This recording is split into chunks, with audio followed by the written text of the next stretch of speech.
Alright, so this one's called Beware of the Sirens, and this is found in like every piece of literature, film, every story. You're gonna find this same archetype story of these sirens.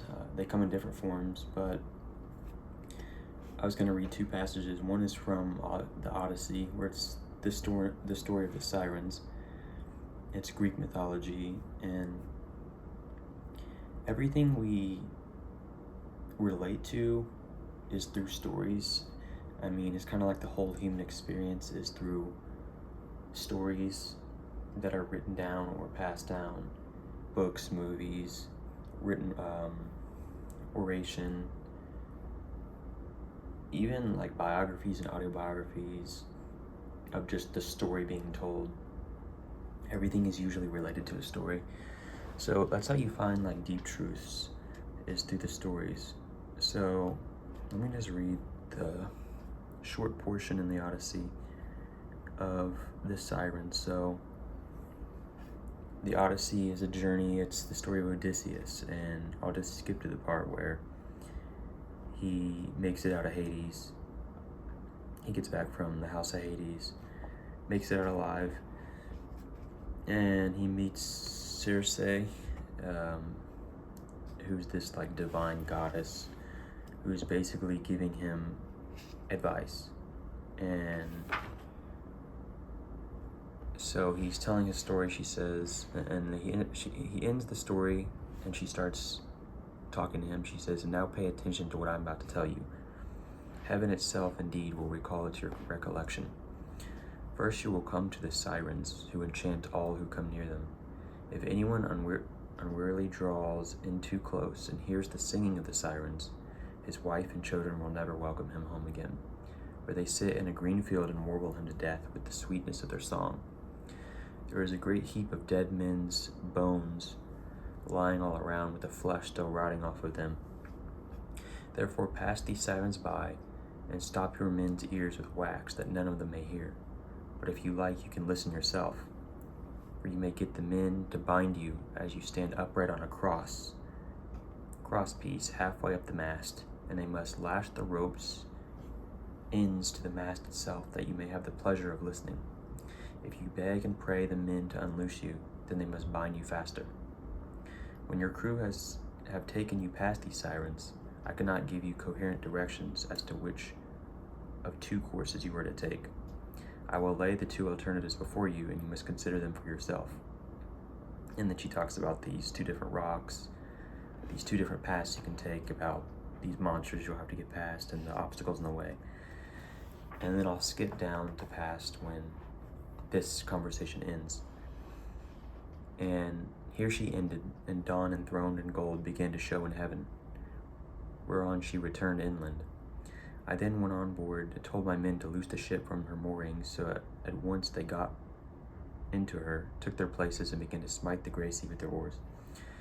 Presently the great and cunning goddess Circe befriended us with a fair wind that blew dead aft, and stayed steadily with us, keeping our sails well filled, so that we did whatever we wanted doing to the ship's gear, and let her go as wind and helmsman headed her. So she gives him this advice. She ditches, and there's this great wind that causes the ship to go forth. It's approaching fastly between to this place of what she just warned about what to do. Then, being much troubled in mind, I said to my men, "My friends, it is not right that one or two of us alone should know the prophecies that she has made me. I will therefore tell you about them, so that whether we live or die, we may do so with our eyes open." First she said we were to keep clear of the sirens, who sit and sing most beautifully in a field of flowers. But she said I might hear them myself, so long as no one else did. Therefore take me and bind me to the crosspiece, halfway up the mast. Bind me as I stand upright, with a bond so fast that I cannot possibly break away, and lash the rope's ends to the mast itself. If I beg and pray you to set me free, then bind me more tightly still. I had hardly finished telling everything to the men before we reached the island of the two sirens, where the wind had been very favorable. So he's trying to tell them what's to come, and then all of a sudden they're just approaching the situation fast. They're in the middle of it. Then all of a sudden it fell dead calm. There was not a breath of wind nor a ripple upon the water. So the men furled the sails and stowed them. Then taking to their oars, they whitened the water with the foam they raised in rowing. Meanwhile, I took a large wheel of wax, cut it out small with my sword. Then I kneaded the wax in my strong hands till it became soft, which it soon did, between the netting and the rays of the sun god. I stopped up my ears of all my men, and they bound me hands and feet to the mast as I stood upright on the crosspiece. But they went on rowing themselves. When they had got within earshot of the land, and the ship was going to be at a good rate, the Sirens saw that we were getting inshore and began with their singing. Come here, they sang, renowned Odysseus, honor to the Achaean name, and listen to our two voices. No one ever sailed past us without staying to hear the enchanting sweetness of our song, and he who listens will go on his way, not only charmed, but wiser, for we know all the ills that the gods laid upon the Argives and Trojans before Troy, and can tell you everything that's going to happen over the whole world. They sang these words most musically. I'm almost done. They sang these words most musically, and as I longed to hear them further, I made signs by frowning to my men that they should set me free. But they quickened their stroke, and bound me with still stronger bonds till we had got out of hearing the Sirens' voices. And then my men took the wax from their ears and unbound me. And immediately after we got past the island, I saw a great wave from which spray was rising, and I heard a loud roaring sound. The men were frightened, and now they're in this perilous situation. So the story goes, she warns them of these sirens that they're going to pass. And they sing this enchanting, beautiful song. But it's more than just singing. They're attuning to whatever your desires are. It's like temptation embodied. This is exactly what temptation personified is.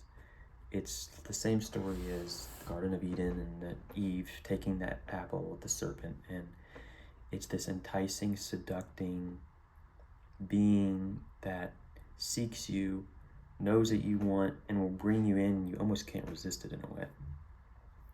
And the only reason these other men could resist it was because they stopped up their ears and they just focused on the water and rowed, and they couldn't even hear it. And they followed his instructions, were obedient, that if he tells them to take him down from this cross piece where he's tied to bind him tighter, because it would just make him want to come loose more, and it would lead everyone astray. He's like the captain of the ship, and if he gets tempted, then everyone's cooked. And this story is a picture of temptation and distractions and these things that draw you in to feed your appetites, and they have a sense of pleasure, and they draw you in. They're attractive. They're kind of like these fantasies or desires, or they feed the flesh and the lust. And I guess the picture of the siren is just like a seducting. They kind of appear innocent in a way because they're like just these goddesses that just sing so beautifully, and they seem so innocent of just, they're gonna, it's such a good thing that they're bringing you into. But it says when she was giving advice that like dead people's bodies are just full, like their bones are just all over this island of the people that are just, there's a great heap of dead men's bones lying all around with the flesh still rotting off of them. So they appear innocent, they appear like pleasurable, but the reality is they just bring death, and it's a lie. They're deceptive. They're bringing you into something that's a lie. You think you'll get something good out of it, but it's just going to destroy you and bring you to death. And no one ever gets past them. The imagery of, she tells them about this temptation. They get this wind that brings them to the temptation. As soon as they get there, they're just moving rapidly to get there. He can't even just tell them to warn them quick enough because they're already there. And then the boat stops and it's still water, and they're right next to this island, and they get closer and closer. And as they get closer, they get slower. And it says like the white foam was filling up because they're pushing so hard to row and they're not moving. And they get placed in this position where it's almost like the enemy is just seeking to get you in this position. It's your weak spot. It's your vulnerability. It's exactly what the Sirens want you to be placed in. I mean, they're placing you in a spot for your destruction. It also represents like a lack of self-control, or the pleasures, the senses, the emotion. It's contrary to reason and truth, but there's something that brings you into it, and it just keeps bringing them in. All these people that died, not all of them were, fools, but they were fools at the end of the day because they got brought into it by the same trick that they constantly use on every single one that passes by. Also, just the imagery of he gets put on this mast to hear it, to experience it, but he has to be bound to stop his own impulse to give into it. And he'd get placed on like a cross at the top of this mast, almost like the picture of Jesus, that it says, bind me tighter, basically. And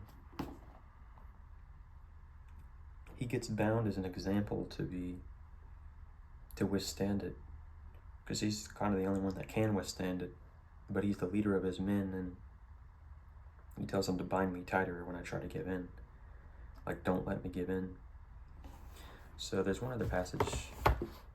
This is in a lot of different pieces of literature, but like you think about Chronicles of Narnia, the White Witch, how she's tempting the boy to kind of come to the dark side, or Star Wars, Anakin gets tempted by Palpatine, come to the dark side. It's this seductive enemy where they give you a lie, they give you something that you want. So like Anakin wanted his wife to live, and Chronicles of Narnia, he wanted, the power to be a king, and he didn't want his brother to be over him. These things that they want deep down that they try to trigger and bring you in with. So this is the other passages, Proverbs 7, and it's talking about the crafty harlot. It says, "For at the window of my house I looked through my lattice and saw among the simple.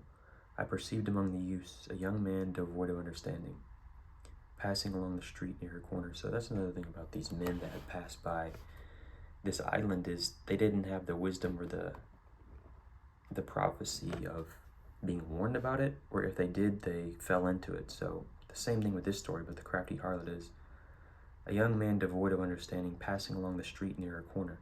He took the path to her house in the twilight, in the evening, in the black and dark night. So he's putting himself in a position again, exactly like how they get put in a position right next to this island. He's placing himself after hours, in secrecy, in a way, in a place where, not in the public, when things go down, that's not good. And there was a woman that met him with the attire of a harlot and a crafty heart. So that's the also thing about this harlot and the Sirens, is they're crafty and they're clever, and they're not, this is not the first time they've done this. They've devised a cunning, kind of like the serpent in the Garden of Eden. He knows how his enemy functions, and they've done this before. It's like they know the weaknesses down to the exact point. She was loud and rebellious. Her feet would not stay at home. She gets your attention, kind of like these Sirens get your attention with their singing. Like everyone kind of like looks up, with like it draws them in. At times she was outside, at times in the open square, lurking at every corner. So she caught him and kissed him. With an impudent face she said to him, "I have peace offerings with me. Today I have paid my vows. So I came out to meet you diligently, to seek your face, and I have found you." That's another concept, is they're seeking you. These Sirens, it's not like you just stumble upon them. It's like they're trying to bring you in. The enemy is trying to bring you in. The serpent didn't just like stumble upon Eve. The serpent was seeking Eve to devour her, to tempt her. "I've spread my bed with tapestry colored coverings of Egyptian linen. I perfumed my bed with myrrh, aloes, and cinnamon. Come, let us take our fill of love until morning. Let us delight ourselves with love. My husband is not at home. He has gone on a long journey. He has taken a bag of money with him and will come home on the appointed day." So they also inject this idea that nothing bad will come from this, or you'll get you'll get, like, I prepared something for you that you will receive, that you want, and there will be no consequences to whatever you're doing. Like, just take part of whatever they're inviting you to do. With her enticing speech, she caused him to yield. With her flattering lips, she seduced him. Immediately he went after her, as an ox goes to the slaughter, or as a fool to the correction of the stocks, till an arrow struck his liver. As a bird hastens to the snare he did not know would cost his life. Now therefore listen to me, my children, pay attention to the words of my mouth. Do not let your heart turn aside to her ways, do not stray into her paths, for she has cast down many wounded. Just like the Sirens had all the bones next to him, they've done this to many people. And all who were slain by her were strong men. Her house is the way to hell, descending to the chambers of death. So Odysseus is like the known strong man, and even him gets tempted. He falls into it. He like starts making a face at his men, frowning to like unbind me, and they bound him tighter, because it doesn't matter how strong you are and how great your self-control is, like everyone will fall into their traps because they're just so good at it. They're just so powerful. And the picture of the siren is the same image of Starbucks coffee. It's a siren. So if you look at the logo, you look at the original image and how they kind of zoomed in on the head of her, it's a siren. And it's interesting, the addictive quality of Starbucks and how people consume, like caffeine is a drug. They consume this addictively. They have to have it daily. They spend all their money on it and see no problem with it. They keep returning to it, and they've just hooked on it. And it's like they can't live without it. And it's kind of interesting how it just happens to be. I mean, their logo is the image of the siren to bring you in, to entice you, to keep you addicted to it, to kind of keep you stuck on something that you'll keep coming back to, because it feeds your appetite, it feeds your desires, and it's kind of pleasurable, and it never fully satisfies. That's the thing about these temptations, and about the sirens or any temptation. It will bring you in like an attractive, pleasurable state, and once you take part of it, once you consume it, it will never satisfy you. It will never give you. It's almost like some piece of fruit or food that looks appetizing, and you eat it and it's like rotten inside, or you just spit it out and throw it away like this smells bad. Or I mean, even fast food sometimes, and you eat it and it's so good, and then your stomach feels terrible. Or these things that seem good short term, but long term they destroy you. I mean, they lead you to death. They corrupt you and pervert you, and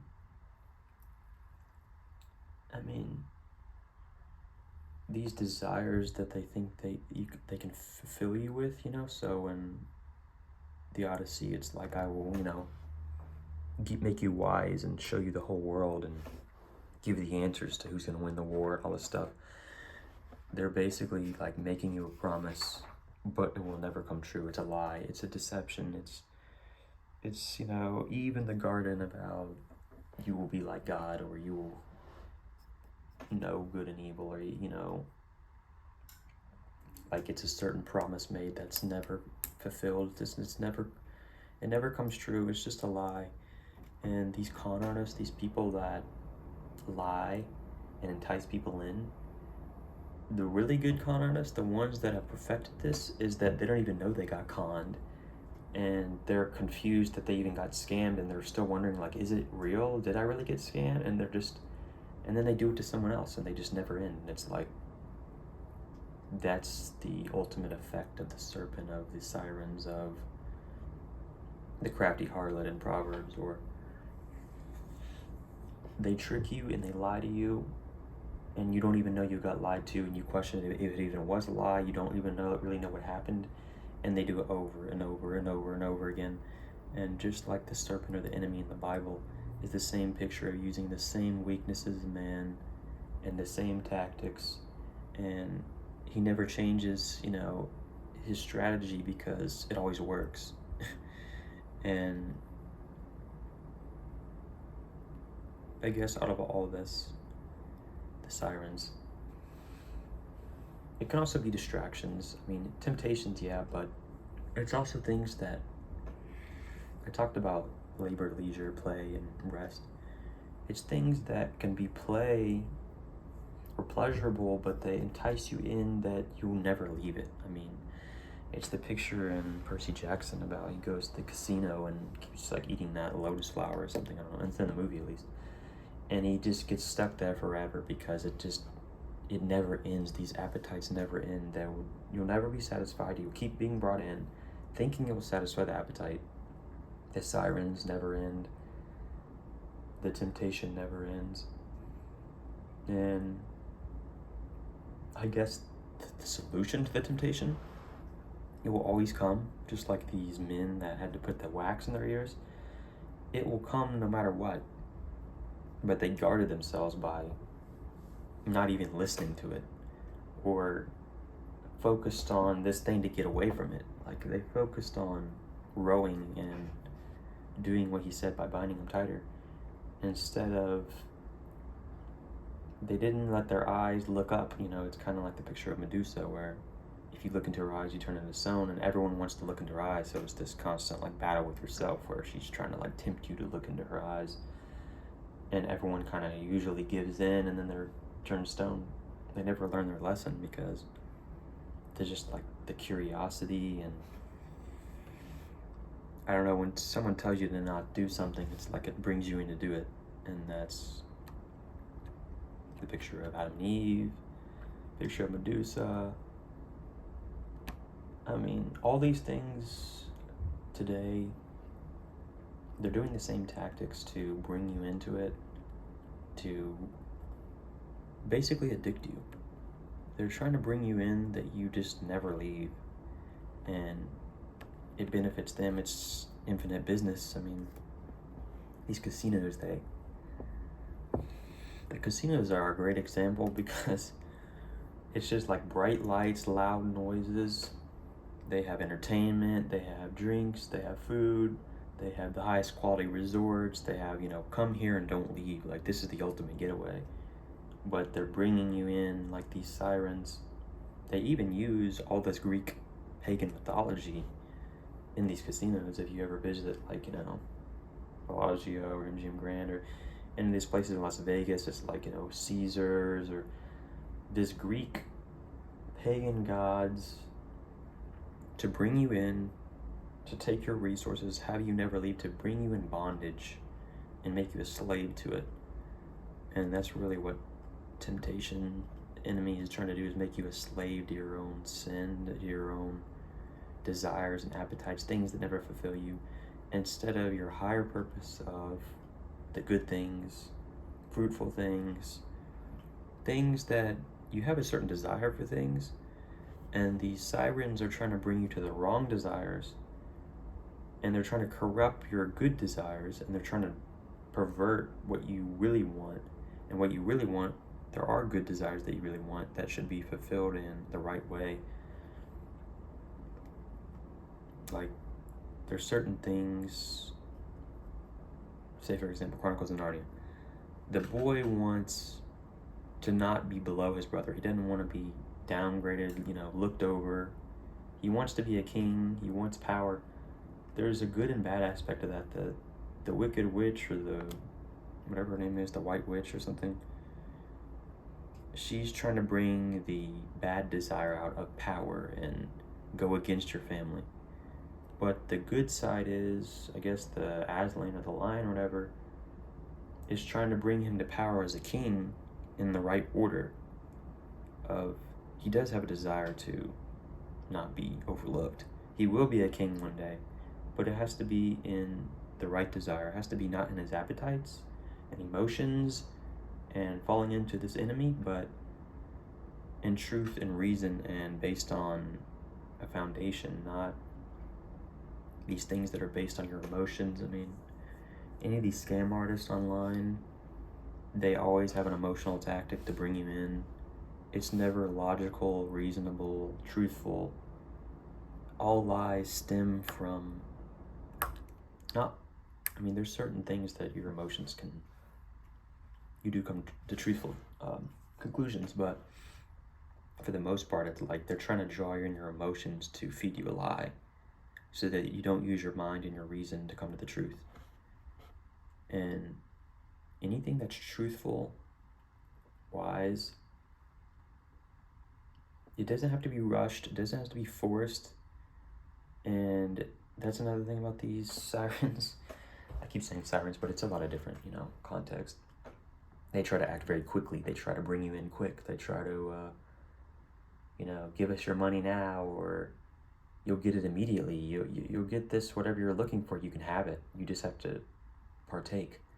But that's not how good things come. Wealth and relationships and fruitful things, they take a long time, and they, like a vineyard or you plant the seeds, and it takes a long time to grow, and eventually the tree will grow and it will become like beautiful and have all this fruit to it, but it has to take time, and it's not this fast, quick, short-term pleasurable thing. It's a long, cultivated thing that you prune, and it goes through the different storms, and it gets stronger, and it just takes a long time to build. But good things take time. They don't come in a day. Things that come quickly leave quickly. They're temporary, and these people that win the lottery or Powerball and they get this quick money, it just leaves them so quick. It's like, look at the stories over and over and over. Every time they win this money, they just lose all the money, because that's not true wealth. That's not attaining something good. That's just luck or fortune, but that's a whole different topic about, is fortune even real? But that's like the consolation of philosophy by Boethius, but that's a different topic. I guess in conclusion, don't fall into temptations, and don't fall into desires that the appetites that feed you. I mean, fasting is a biblical concept, but it's a very practical concept that once you start fasting, you'll realize how much you depend on it and how much you go for that thing a lot. But once you start decreasing that appetite, once you start holding back from it, the very first stage is very hard. You're like, I'm starving, or whatever I'm not going to use my phone for a day, and then you want it like the next hour. You're not going to use this thing, you're going to fast from it, and then you immediately want it back. But that's all the more reason why you need to fast from it. Say it's food or something. The first stage is very hard. You're starving, you want food, and you start thinking about it all, But then you reach the second stage, and that's when you're like, okay, I can go without it. I just need to get over it. And then you go into the third stage. The third stage is I want to come back to it. Like, now I'm really hungry. Now I really want it. And it's like you're having withdrawals. That's what, all the different contexts of withdrawals is. You're withdrawn from something, and then you want to return to it very quickly. You want to run back even faster because you've been without it. You've actually withdrawn from it. But if you really fasted before, then you go past the withdrawals, and then you're like, okay, I don't need it anymore. And then the desire kind of goes down. It's like, I'm without it. And then you return to it, you're done fasting, you eat the food, and it's a lot more pleasurable. It's a lot more like enjoyable, because you're like, you realize the value of it.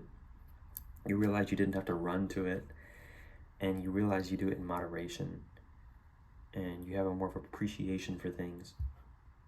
You ever seen these stories, or these survival stories, or prisoner of war, places where they, had no food or lack of like all the luxuries and pleasures of life?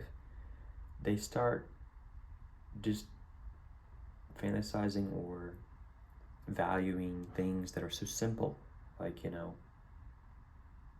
a dessert, or just a normal piece of food, or something other than the blandness, or these simple pleasures that we take for granted every day because we have so much of it. So fasting is good. Also, you need to recognize the circumstances where you keep falling into these same distractions. These distractions are seeking you. YouTube, internet, maybe some types of foods, relationships, people. These people that are like seeking you, that are just wrecking you. They're bringing you down. They're destroying you. They bring you to death. They're inviting you to go out Friday night or whatever.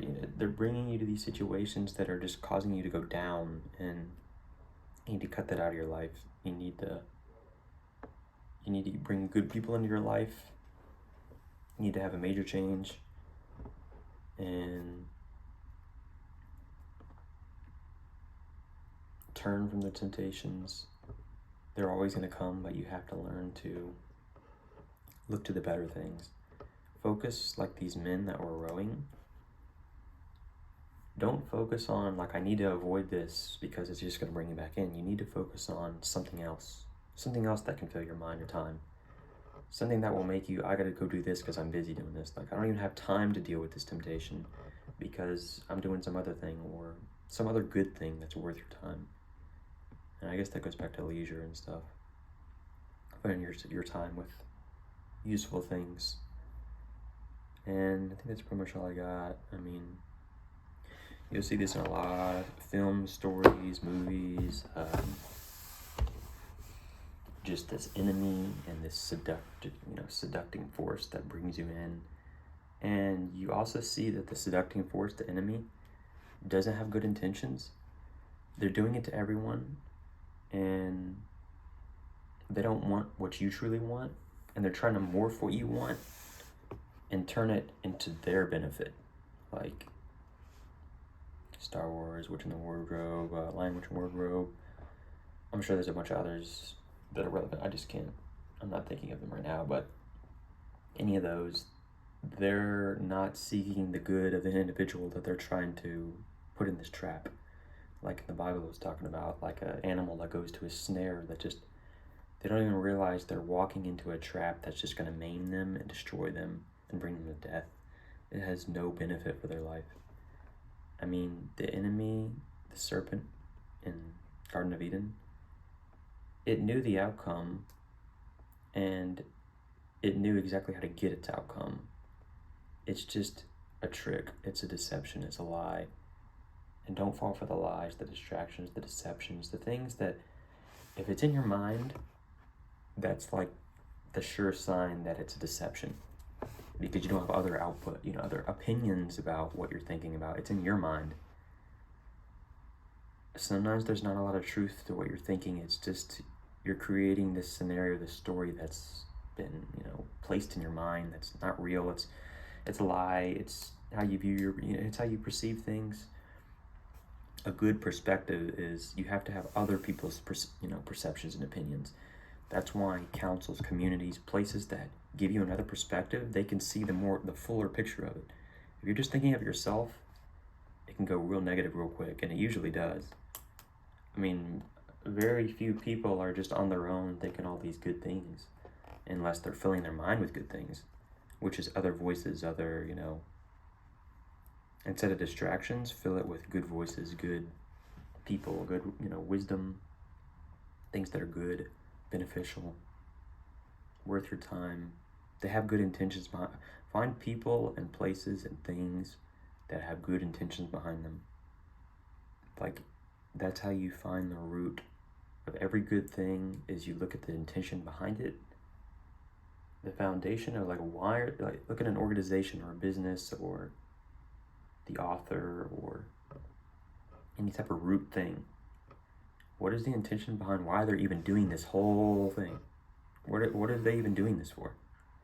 And if the intention, the principle, the foundation is good, then everything that stems from them is going to be likely to be good, because their intentions behind it are, they're trying to do something good.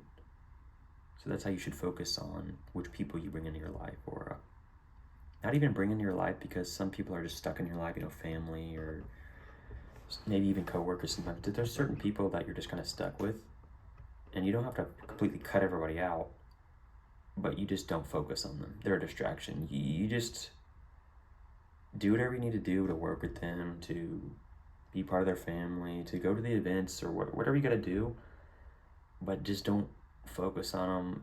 They're just a distraction. You don't look down upon them, but you take everything they say of just like, I'm not going to listen to that because I know your intentions are not good. Look at the intentions of people. Are their intentions to, benefit your life, help you go forward. And you can see their intentions by looking at their own lives. Look at the people they interact with and look at their experiences. Do they all have good experiences with this person? Or do they all have bad experiences? If the same person interacts with all these people and they're all having bad experiences and negative, like, oh, that happened to me too, you need to stay away from them, or you need to limit the interaction, because they're just going to bring you down. You have to be with people that bring you up. So yeah, that's all I got. So peace.